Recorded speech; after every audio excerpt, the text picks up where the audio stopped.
Hi, I'm Reverend Barry Steiner Ball, and this Lent we are working with any church that would work with us with the What If Lenten program. Part of the program will be each week providing an interview of somebody who's responded to the opioid epidemic, someone who's been affected by the opioid epidemic, just to give encouragement and ideas to every church in the West Virginia Annual Conference.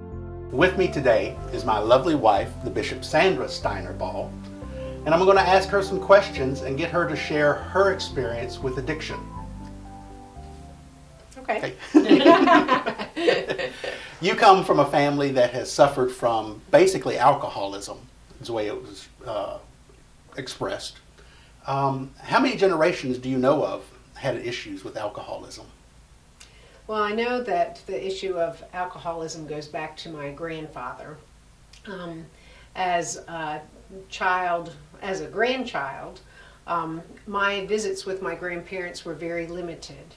And it was not unusual that in the evenings after dinner that my grandmother would shuffle both of us out onto the front porch where we would stay until it was time to go to bed. As a young child, I didn't realize really what that was all about, but she was protecting me because my grandfather, when he drank, was not very nice. And so there were many evenings spent on the front porch with my grandmother during visits. So you had that growing up, and then you had a younger brother, Mark, who was about a year younger than you. When did things start to change for Mark? Do you know? It was an early age. My brother was using drugs by the time he was in middle school. And I knew, as the older sister, I knew where marijuana was stashed in his room. I knew when he had been consuming drugs. I knew when he had been drinking alcohol, and quite frankly, as a teenager, my concern was keeping my brother from getting in trouble. So when he would show up at the house reeking or definitely not in his right mind, I would kind of go take him and air him out or dry him out or bring him new clothes. Or so at that time, it wasn't, for me, it wasn't, it was something that he did. It scared me to death, but I didn't know what to do about it, and nobody ever talked about it in my family. Yeah, so you were an active youth in your church growing up. So there wasn't an immediate response of, oh, let me go talk to my youth director, my pastor, to get help, to see what to do. Oh, no.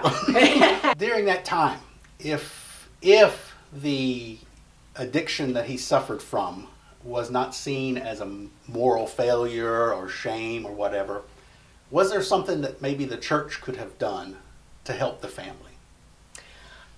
Yeah, I think there was some. And now I will tell you that as my brother's drinking became public, because it did, because you could smell it on him. You know, we'd gotten to the point where you could smell alcohol on him. So the church at that point, as things happened, as he got into car accidents, as he got himself into some other troubles, and as paranoia set in, so he could tell some crazy stuff to people,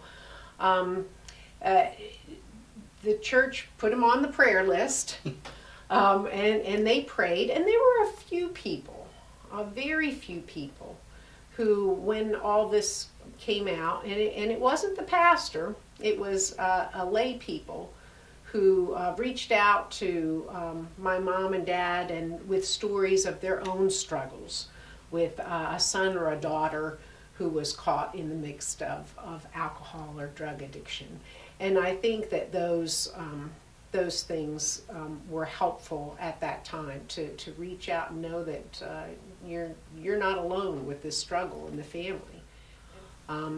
even as I was working in ministry, when I moved back close to where Mark was living and working, one of the reasons I really made sure I was home when the kids got off the bus was there was a fear inside me that sometime Mark might show up there when I wasn't there, and I did not want my children to experience the frightening side of my brother. Mark died while drinking, and was discovered by your father, which was very traumatic for everybody. And in a lot of ways, I get the sense that that's what people remember about Mark. But what would you like the world to know about Mark?